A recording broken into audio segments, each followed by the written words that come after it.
Bonjour à tous, aujourd'hui nous allons travailler sur le chapitre sur les triangles et on va voir les triangles particuliers et on va voir les conséquences qu'il y a sur leurs angles pour le niveau 5e.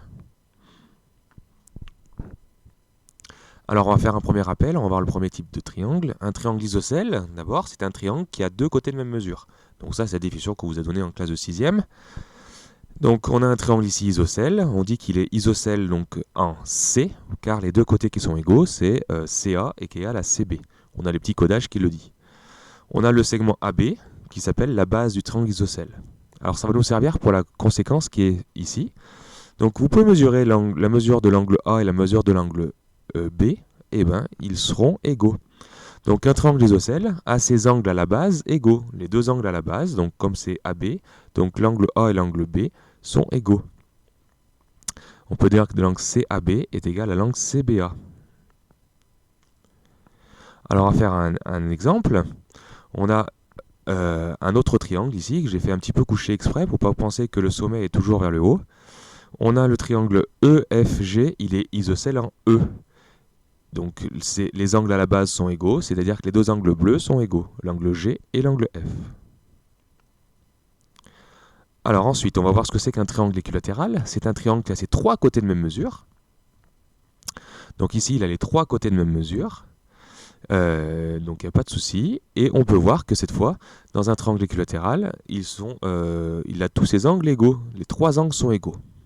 On peut même être plus précis que ça encore. On sait que la somme des mesures des angles de n'importe quel triangle est égale à 180 degrés. C'est ce qu'on a vu dans une précédente vidéo. Donc tous les angles d'un triangle équilatéral mesurent donc 180 divisé par 3, parce que comme ils sont égaux, on partage les 180 en 3, qui fait 60 degrés.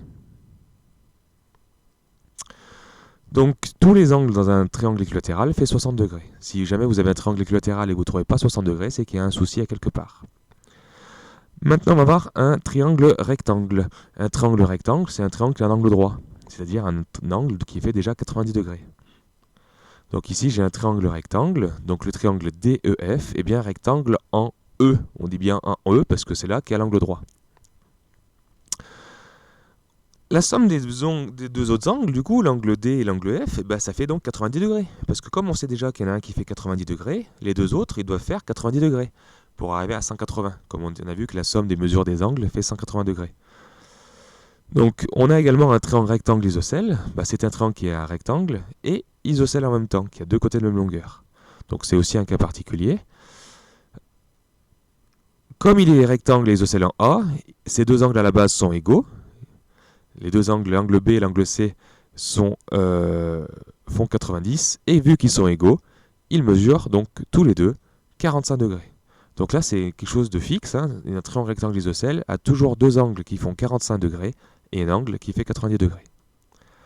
On va faire un exemple, surtout avec les triangles isocèles, pour les calculs d'angle. On va essayer de calculer l'angle UTV. Ici, celui qui manque. Donc j'ai un seul angle qui fait 26 degrés et il m'en manque un. Donc je ne peux pas faire la somme des mesures des angles dans le triangle, il m'en manque un angle. Par contre, je sais qu'il est isocèle en T. Donc l'angle U est égal à l'angle V, qui fait 26 degrés. Et ensuite, on a vu deux méthodes pour calculer l'angle qui manque, donc méthode 1 ou méthode 2. Donc soit on fait 26 plus 26 qui fait 52, et ensuite 180 moins 52 qui fait 128. Donc voilà, ou alors on peut tout faire dans un calcul.